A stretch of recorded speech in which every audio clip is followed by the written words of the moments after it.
Hi there, everyone. Thanks once again for joining us on Finding Peace with Carol Howe.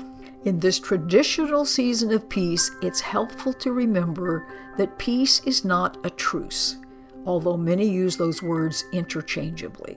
A truce, by definition, is temporary, with the possibility that hostilities could be resumed at any time. So a truce does not confer safety. Our goal is deep, sustained, count-onable, fabulous feeling peace with a certainty that all is well, a certainty that you're safe, all doubt removed, all grievances and defenses released as obsolete. And it's crucial to be clear that we do not understand our way to peace, but we practice our way to it. We in our culture have such store at understanding things, like that will solve it. In this case, that's not the way it works. Practice works. And it should be self-evident that you cannot be at peace if you still have enemies, since they could always sneak back in, so to speak. So the only way to be truly safe and at peace is to practice having no enemies. And that means we have to change our own minds, release grievances, see a person's, ours or anyone else's, unloving words or behavior as a call for help and love, and not a statement of their wrongness or badness, and not for punishment or harshness. Hard to do? Absolutely. In the beginning, since it looks so like the other person is the problem. But actually we find we are the ones we're blaming. So we are the ones who receive the healing when we release. That's why we need lots of practice. This seems very foreign. But it gets easier and the rewards are immense and absolutely worth the practice. Because a world filled with real or potential enemies where you feel unsafe all the time is hardly worth living. And it can't be fun, and it can't be heartwarming, and it certainly can't be peaceful. Now, today, our guest has written to ask some very large cosmic questions. But I bet as we enter into this discussion, we'll find that if we keep going down to what the actual problem is, it's going to be a relationship issue with something or someone, and that will reveal the need for practicing a different outlook, practicing releasing grievances and enemies. The answers to these big questions won't help if we don't see what beliefs are still alive and well that's contributing to not feeling safe. So let's talk with Amy and find out the real issue that's behind her large questions. Here we go.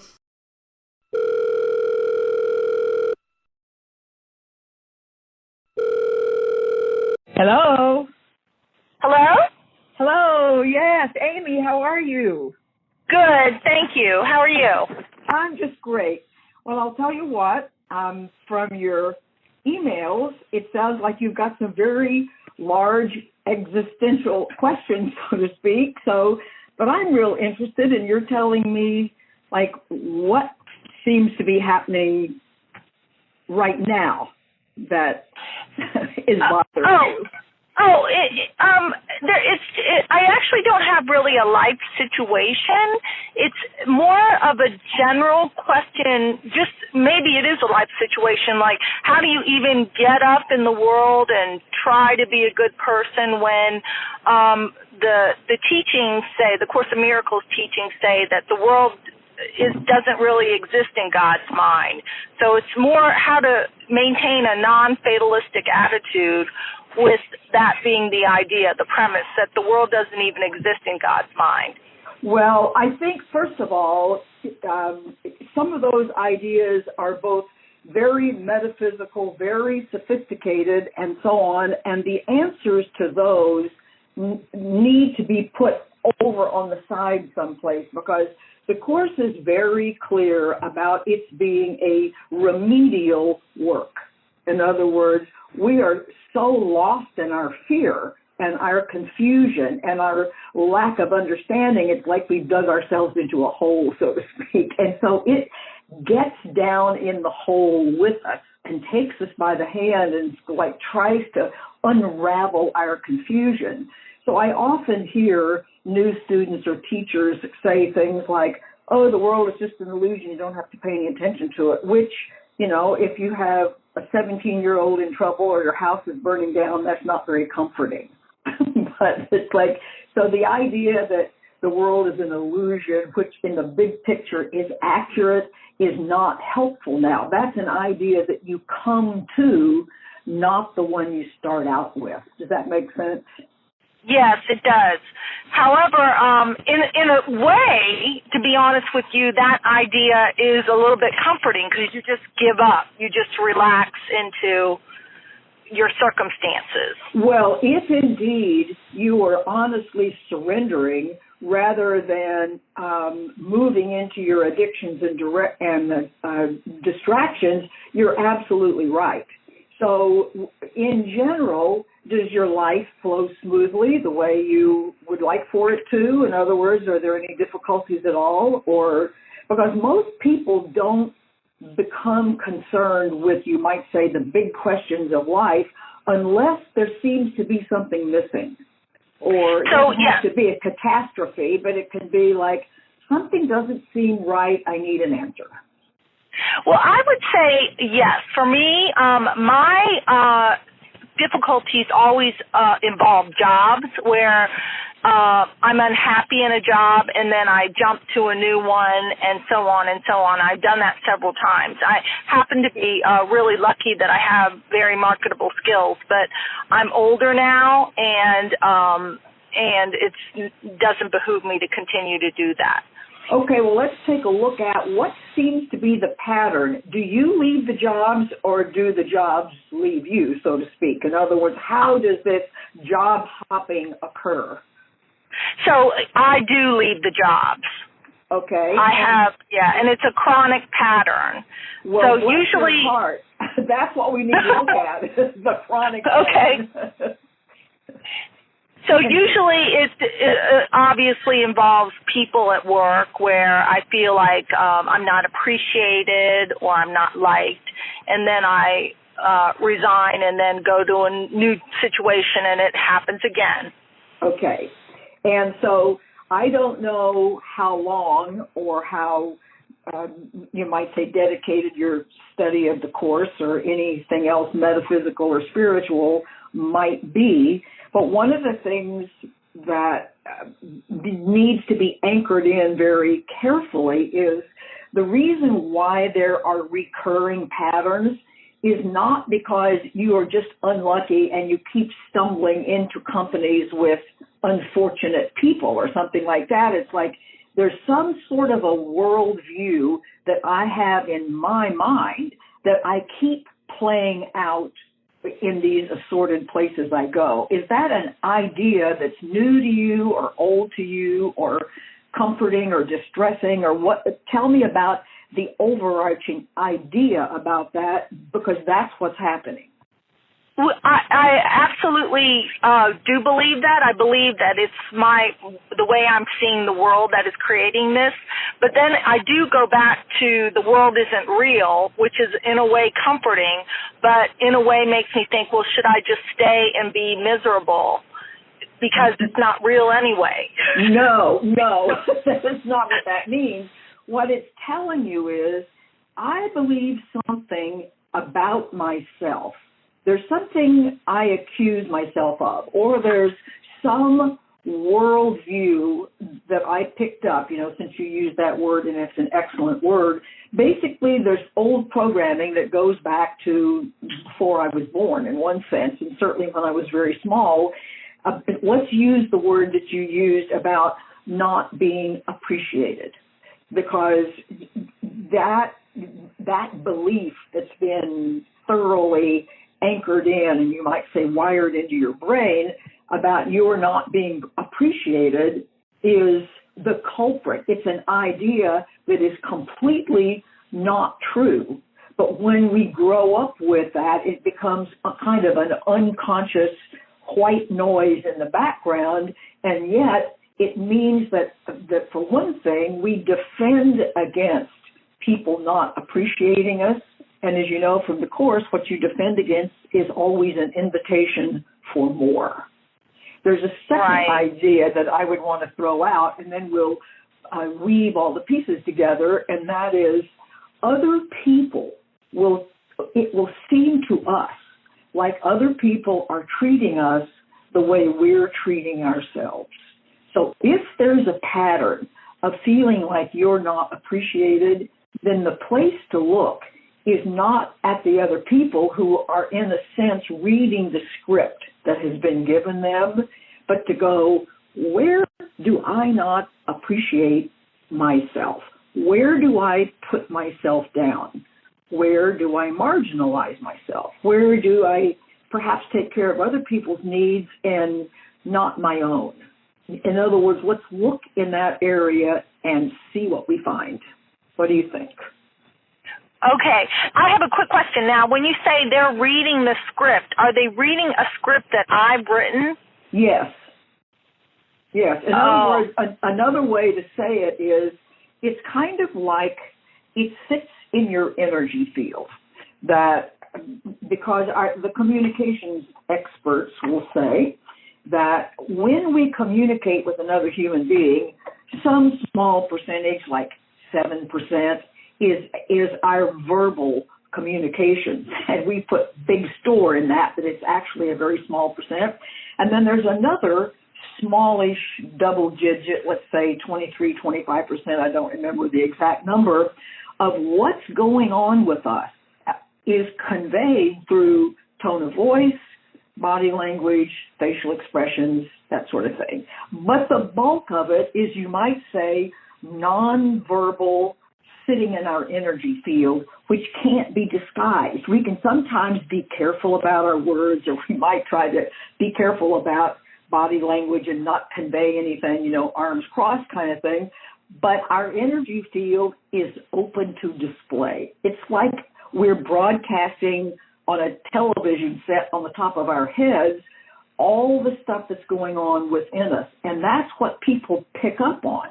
And there's no way we can keep them or keep anybody from that. That's how human beings actually relate to one another, whether we know it or not, which says, okay, if I've got a whole cadre of people out here who seem not to be appreciating me, they're picking up something from my energy field. There's something about my putting myself down or my not appreciating myself, and it's all nonverbal, mostly unconscious. Nobody does this on purpose. Nobody stands in front of you and says, let me read your energy field. It's like they don't know they're doing it.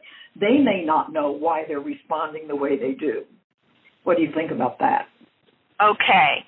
So then, of course, the question is, how do I undo that? That's something then that it's very much ingrained in me. Yes, and of course, that is the $64 gazillion question. And thank you, because most people are going to go, how can I get rid of these people? Well, you can't, because even if you move to the other side of the world from those people, since wherever you go, obviously your energy field goes along with you, you would just recreate it somewhere else, no matter how much you would be determined not to, it would happen anyway.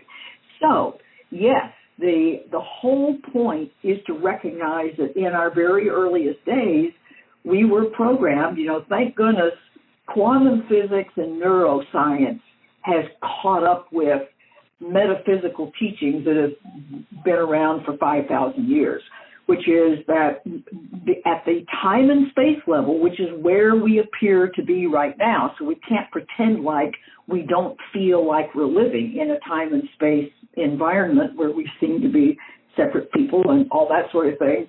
So in our earliest days, partly before we're even born, because we inherit ancestral DNA that's closed. In other words, we start out with some of the fears and the guilt and the unresolved issues of our forebears. Everybody does. Then because we have an immature brain, it's only half the size of an adult brain, and only some things are functioning, that means everything in the environment, all the energy in your environment, every sound, every thought, every unit of information, when you are in your most formative years is getting downloaded wholesale into your unconsciousness at the astounding rate, this is what makes us all faint, of about 20 million units per second. So can you imagine all the stuff that you picked up before you were aware, before there was any self-talk or in other words, when you couldn't say, I see a lot of stuff coming in here, I don't know if it's true or not. There's no facility for that. So there's not a human being who doesn't end up being a few years old with a greatly compromised and limited and skewed sense of identity about what we are. This is, you might say, the common challenge of all human beings always. And so but if you don't know that, what happens, and of course in those early years, we draw conclusions about ourselves that aren't correct. And a lot of those are going to be, I must not be okay. I'm afraid of being abandoned. And, just because even the people who have perfect parents, which of course don't exist, you can't help but misconnect the dots. So the first thing I want you to hear, and this is very, very important, there's nothing the matter with you. You have not ruined yourself.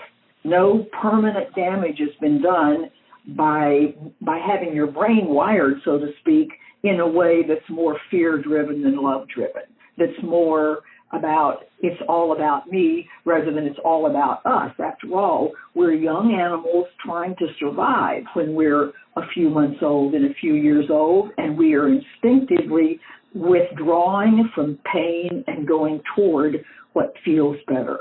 So every one of us grow up taking our ideas and then making our decisions on trying to stay safe.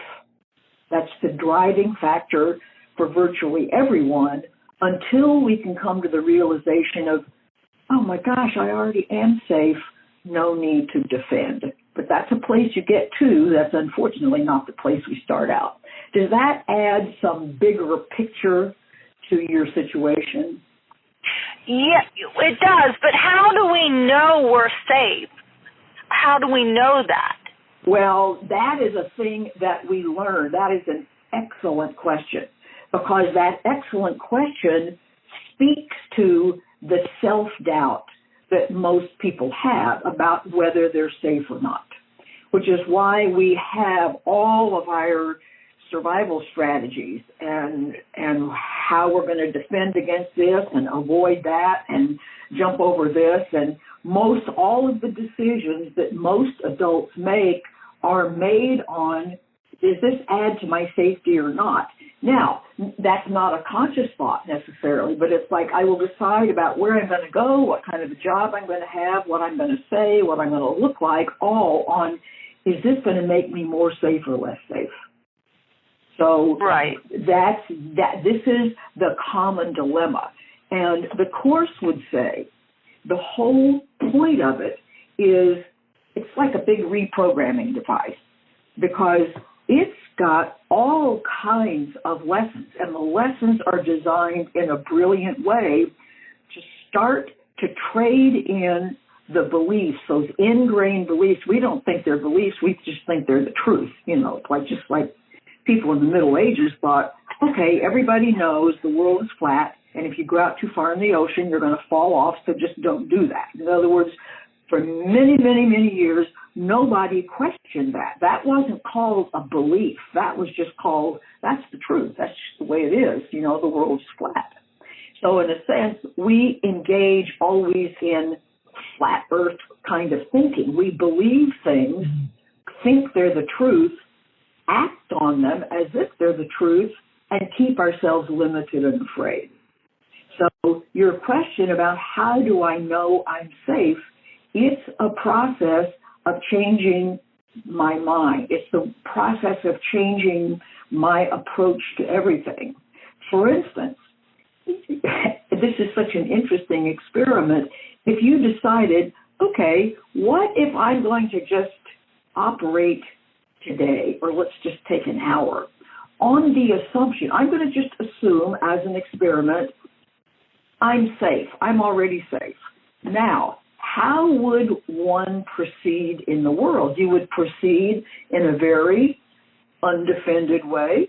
You would reach out with wanting very much for the people around them to know they are cared for and good and safe, not because you're going to give them all a big lecture, but because your response to them, the way you internally reach out to them, is going to be in an open way and not in a closed way.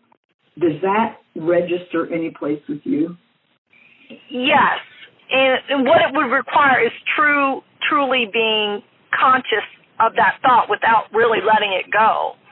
That's excellent. It means in the beginning, we have to be mindful. The Course says you've got to be vigilant. And what we've got to be vigilant about is, what are these just kind of automatic responses to things that have become so habitual we don't pay any attention to them, and we don't realize how much many of them are interfering with our peace of mind. Because I'll tell you what, there's no chance in the world you can be at peace if one is afraid of everything, or is feeling uncertain, or wondering, am I safe or am I not safe? So the grand experiment, so to speak, and you can just test this for yourself, is if you go into any place, let's say you're doing shopping or you're going to the post office or something like that, and if you enter into that transaction feeling open, feeling like you want to reach out to the person behind the post office desk and, chat with, in other words, so that you approach them from the perspective, they're a friend, they're good, I want to be nice to them, I want to relate to them. At some level, I want them to know that they're safe, because you can presume that almost everyone you run into at a level they may not recognize also does not feel safe. So in a sense, here's your experiment. My overarching goal when I go out and do anything, I want the people I interact with to know they're safe. Now, probably that's not anything that's occurred to you before. It doesn't to most people. That's right. It hasn't.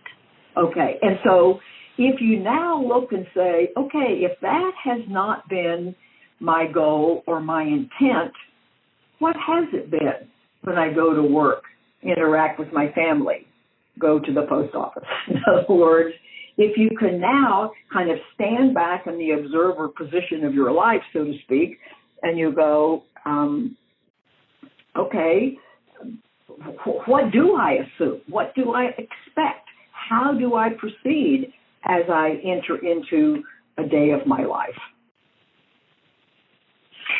I have a question. Is there kind of because what you're describing to me is more of an extroverted personality.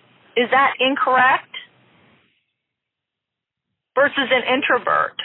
My partner is very much an introvert, but his experience with people, in other words, we know that introverts have different requirements as far as getting their energetic needs met and so on, but this does not prevent him from having an attitude of wanting to be kind to people, wanting for them to know they're safe. In other words, that's a very important element to him. So this is not an introvert, extrovert thing. In other words, because even introverts have to interact with other people. So when you do it, it's what's my goal when I do? Got it. Yes. Like an introvert's not going to necessarily want to have as much face-to-face time with one's fellow human beings as extroverts do, but it means when you do, you get to decide the agenda. You get to decide, no matter what the purpose of the outer purpose of the encounter is about, the real inner purpose is going to be to bring love and acceptance into the circumstance. Got it. So the fact that you can go, I don't think I do that right now. That means if I don't right now, I'm probably trying to be safe right now when I go into them. Do you think that's true? Yes, yes. And so normally what we do when we try to be safe, whether we realize it or not, is a certain holding in and holding back. In other words, it's like we've learned to live in kind of a psychic fortress of sorts. So would you be aware of that, or is that so habitual now that you're not even aware? Oh, it's very habitual. That's why I said I would have to try what you're saying, really think every second that, Yes. that I'm safe. That's the kind of mindfulness, that's the kind of paying close attention to what's going on that the Course asks us to do, because if you just follow the old ingrained neural networks in your brain now, nothing is ever going to be different. In other words, it's like if nothing changes kind of thing. And the purpose of the lessons in the Course are to literally rewire your brain. The topics, the order of the topics, the one thing following on another is brilliantly and skillfully designed by, shall we just say, the author of the material itself, to slowly undo the things that you believe now that aren't true and rewire your brain. It's like literally, it's a technology for rewiring your brain so that you can love and appreciate yourself, know you're safe, know you're beloved, know that you have an amazing presence to offer to your fellow human beings, all of which most of us start out not believing at all. So the only way I can be at peace is to know that I'm safe and good. Because if I'm safe and good, I'm open. I would have no reason to defend. Why would I defend as long as I know I'm safe and good? I would only draw that to me. So this is a massive project. This is not something one does over the weekend. That's why I usually say, if you've been in the Course less than 10 years, you're still a beginner. It takes a while for us to really put these things into practice. And the mistake most people make, including myself, because I didn't have anybody to tell me this, we think this is material to be learned. Like I've got to somehow now have this vast and complicated worldview all put together in my mind. It's like, no, not at all. It is not to be learned. It's a technology to be practiced. And that practice is going to little by little undo the ideas that you have to defend yourself against whatever these other people might do, like not appreciate you, and move you toward that realization that you ultimately can come to. Of course I'm appreciated. I so appreciate the actual presence that I was created to be. I'm not talking about being narcissistic and adoring your ego mind. I'm talking about the actual life presence that you are is amazing, one of a kind, it's beloved, it's loving, and we want to become acquainted with it, which we aren't right now. We're mostly acquainted with this invention that we've made, which is our ego mind, which is just a collection of all of our notions and the defense strategies to deal with them. So this is like a massive undoing. And I'll tell you what, as I would tell anybody, if the Course has found you, because I'm sure the Course finds us rather than we find the Course, somewhere you have legitimately, whether you even can remember it or not, said, I really do need answers. There's something not right about life. I don't know what language it might have been. I don't know when you issued that. There's something missing. I remember specifically when I was a very little girl, before I even started at school, I thought something's not right here. Something's missing. So I've been on, you might say, the quest for see how life works for decades. And boy, what I have loved it in my search many years ago. If somebody just handed me this material and said, well, this is what's going on. This is what's happening. This is why things aren't working. This is what you do about it. I don't know what I would have done. I would have been so excited. So that's why I'm always excited about passing it on, because I can save you so much time if I can help this make sense to you. Yeah, that's great. That's absolutely great. And I think the mistake that I've made is really focusing on the text. And then with the workbook, especially those beginning lessons, I can't really connect it to what I've read in the text. Like, I've finished the text, so I stop. But you've explained it very well to me. And you see, I can't tell you the number of people have said, those first 50 lessons, they just don't make any sense, and I can't believe they're really very important, so I just skip over those. Like, well, there you go.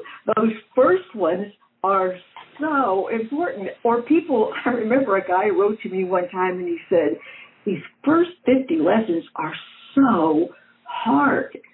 Well, the lessons themselves are not hard, but the issues they start to bring up are very disconcerting.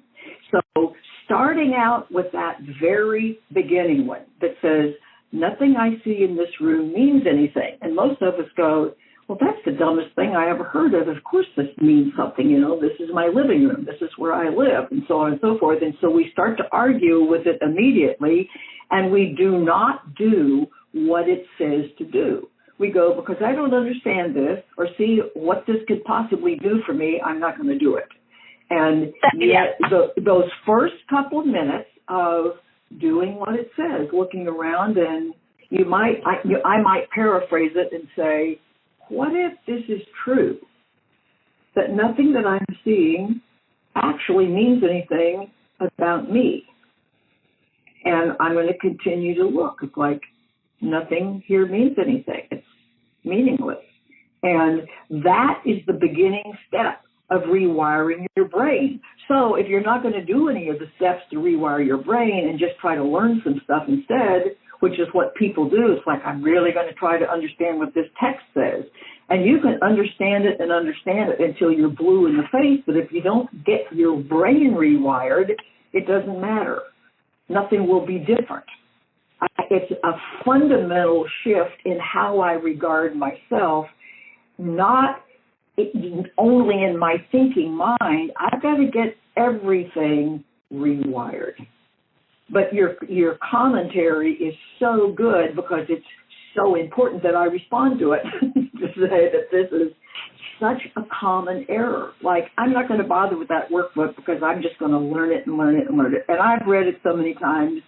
When I wrote my book, Never Forget to Laugh, about Bill Thetford, the co-scribe of the course, I didn't even have to use one of those lookup things. It's like I would know quotes that I wanted to use, and I knew this is in chapter 12, and it's over here on the left side in the second paragraph. I mean, it's like, and you know what? That doesn't do any good at all. It's only if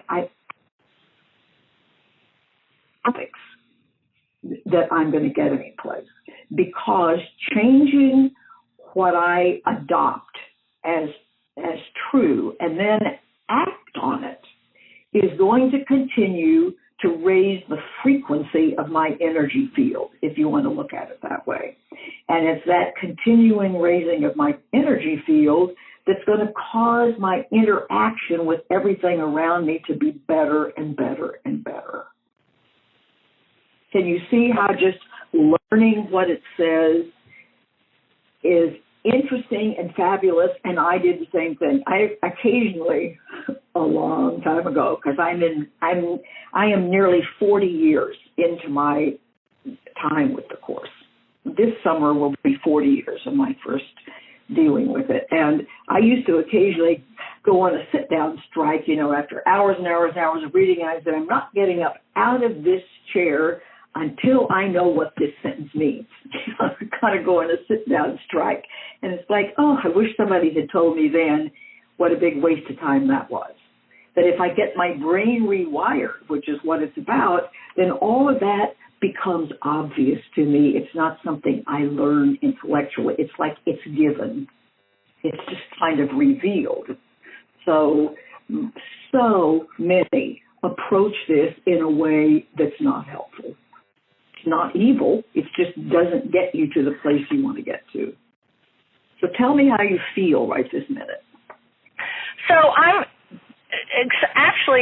hopeful. I want to start taking seriously the workbook lessons, Wonderful. Which I'd never really had an urge to do before. Wonderful. And see, your ego mind, by the way, doesn't want you to do it, because in a sense you could see this as the unraveling or the dissolution of the ego. And the ego is not going to be helpful to you in its own dissolution. So it's going to come up with all sorts of reasons about why you shouldn't do this and what a bunch of stupid stuff it is, and so on and so forth. So as you stand back and you go, oh, I'm onto this. I'm onto anything that I have this both a pull to and some fear about and so on. It's like, well, then I need to explore this. I need to just do this and see what happens. Now, I'm going to do an experiment of sorts right now with you, and that is, first of all, just notice what's going on in your body. Is there any tightness or any pressure or any pain or any holding in or anything that you're aware of in your body? I think there's some tightness, tension. All right. Where any place in particular where it's located? Maybe my arms, my upper body. Okay. In other words, kind of across your chest, maybe on your shoulder, something like that. Okay. Correct. What I want you to do now is just put all of your attention there. This is not to do anything, fix anything, understand anything, accomplish anything. This is just to put all of your attention in a very sweet, in a very kind, in a very gentle, it is so okay that this is the way it is.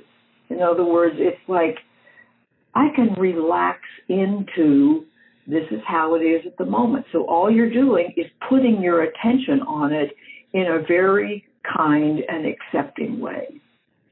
Like you would anything you love, a child, your favorite cat, whatever it might be that you just adore. Just put that kind of energetic attention on that part of your body right now. There's no agenda attached to it. It's just, I want to be kind to this kind of feeling that's going on right now. And when you do that, what happens? You relax more. It loosens up. Okay. See how fast that happened? And it's like, because what you really did in that moment is you made yourself safe. In other words, that was a moment of safety. Because it was a moment of safety, there was no need to be defended against anything, which is what all that tension and holding is all about. I'm trying to hide myself from what might happen to me or protect myself from what might happen to me. Well, right now, I'm going to focus, instead of protecting myself, on being kind. In this particular case, just to myself, to this place where it's tense. So what I want you to do is to see how fast that happened. That's amazing. That means in that very short period of time, you turned off the stress response in the back of your brain, which says, I'm not safe, dump all that adrenaline into my body so I can fight the bear that's about to jump in the window. In other words, you told your brain, I'm not safe. And so it's accordingly getting you ready to go to battle, and which is just awful when we do that chronically. But in this short period of time, you turned that off, moved more into the front part of your brain, and some rewiring of your brain all went on, and you go, what? You mean it's that fast? Like, yeah, you just proved to yourself how fast it is. So you can imagine if I walk around as my default position is I'm always safe. And because I'm always safe, now my job is to somehow convey, non-verbally usually, to all the people I run into, I think you're safe too. Because when you're open with them and undefended, you know what message you're giving to them? You're giving the message, you're not guilty. There's no accusation of you with an intent to hurt. I'm perfectly safe with you. And that gives them a message that they're safe and good. Rather than if we approach somebody shut down, held back, and defended, the message we're giving is, I condemn you as being guilty of something, of trying to hurt me. I don't know what it is, but I accuse you of that ahead of time, and so I'm going to try to start to defend myself from you ahead of time, and people don't respond well to that message. And you can see why. I mean, if everybody approached you with the nonverbal message of, I don't know what you're going to do, but you're probably going to hurt me, and I accuse you ahead of time, you'd go, what? And you wouldn't like it at all. You know, and everybody would just spiral down deeper into the hole. Right. Probably you've never thought of it like that before. No, I haven't. But I'm wondering, you know, sometimes when you're in the throes of being nervous or defensive, even if I consciously try to get out of it, I don't know I can talk my way out of it. If I'm in the throes you wouldn't talk your way out of it. In other words, you kind of feel your way out of it. You don't talk your way out of it. You notice how you feel, and if it's something that you can process at the time, if you're in the middle of an important meeting and you're upset, you might possibly have to do some of that later. But if you breathe very deeply, breathing very deeply cuts off the stress response, so that will, and then you can immediately switch your attention to listening to the other people. What can I do to convey in some way they're okay? In other words, but get yourself as centered as you can through breathing again. That's important. Have you tried that? No, I'm going to. Good. Well, I hope that you can see that we have been our own worst enemy because we haven't realized that mostly I'm just responding to old programming, old stuff that's going on in my unconscious that I don't even know is there. And the people are treating me in a way that can shine a spotlight on what I'm doing, how I'm thinking, and how I need to change my mind. So it's like the people around you are giving you diagnostic material that says, here's some stuff that if you change, your life will be a whole lot better. They don't know they're doing that, but that's the gift they are to you. Oh, wow. Okay. That's an interesting way of thinking of it. Your relationship, the people in your life that you don't like and you don't like the way they behave are always giving you information about how you are treating yourself. It's giving you information about what you believe that's not true. That's why the Course, more than any other teaching of non-duality, focuses on healing through relationships. Those relationships will reveal to us what's going on outside of my conscious awareness that's driving me crazy. Okay. So that's a whole different talk, and I'm sure that somebody who's coming along in the next several sessions, they're all lined up, we'll deal specifically with relationships. But the thing that you can keep in mind now is, okay, people aren't here to drive me crazy. But when I do feel like I'm driven crazy by however it is they are, this is tremendously important and revealing information to me. It's not revealing to me that I'm bad, because you absolutely are not. It's not revealing to me that I ruined myself, because you absolutely have not. It's revealing to me old programming that I need to take a look at, so that when there are unsatisfactory encounters in life, what I do not want you to do is blame yourself, but to be in kind of the Sherlock Holmes position. It's like, these are clues that are telling me about something that I now need to ask myself some questions about. What do I believe about this? How do I think I treat myself and other people? Do I listen to myself? Do I appreciate myself? Probably the answer is no. But if we don't look at that and go, you know what, probably I do take myself for granted. Probably I might not be my own best cheerleader. Do you think that's possible? Yes. This is fascinating, yes. in essence, they're really, if you strip away everything at some deep level, they're there to help you. Yes, yes. The world is deeply always being helpful to all of us. We have misread the signals because our ego mind has been allowed to do the interpreting, so to speak, and it always feels threatened by everything. And so we have been instructed by insanity in our mind, so to speak. It's like, well, that's not a good instructor to follow. So along comes the Course, and it's like, here is loving, brilliant wisdom devoted to you because you are so beloved and you deserve nothing but to come back to an awareness of the power and the glory and the wisdom and the preciousness that you are and have never ruined, but you've lost sight of it. It's like you've drawn a drape across the window, and outside you've got beautiful trees and flowers and grass like we have here in Florida this time of the year, which is just gorgeous. And you go, oh, I would give anything. I've got to go out and find grass and trees and flowers. And it's like, no, the grass and trees and flowers are already there, but you've got to open up the shade so that you can see that it's there. So the Course is about opening up our awareness to what's already here. It's not about going off to get some of these qualities or ideas or experiences. It's to unveil them. It's to allow us to see they're already in place. You are already brilliant and beloved, but you have lost track of that because of this old programming, and the Course is going to get you back on track. And it's not something you do overnight, but you have to start wherever you are. So I hope today is the first day of the rest of your life, and you can count on it being better. Great. Thank you very much. It was excellent.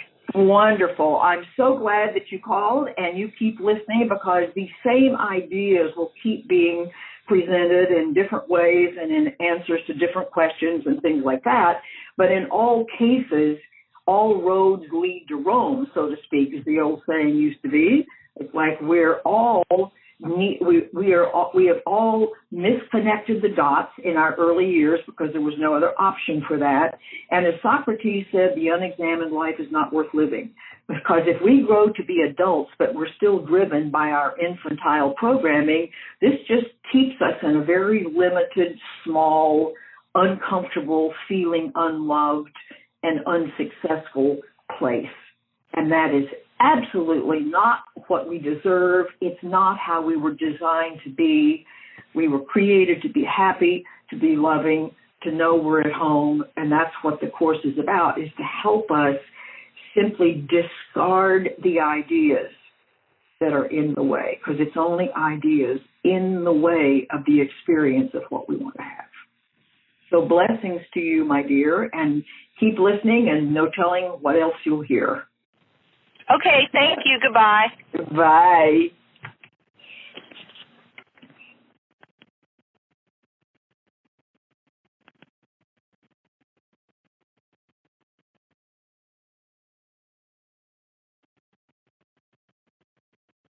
I hope you just love listening as much as I do to how quickly the way one feels can change when you simply stay present.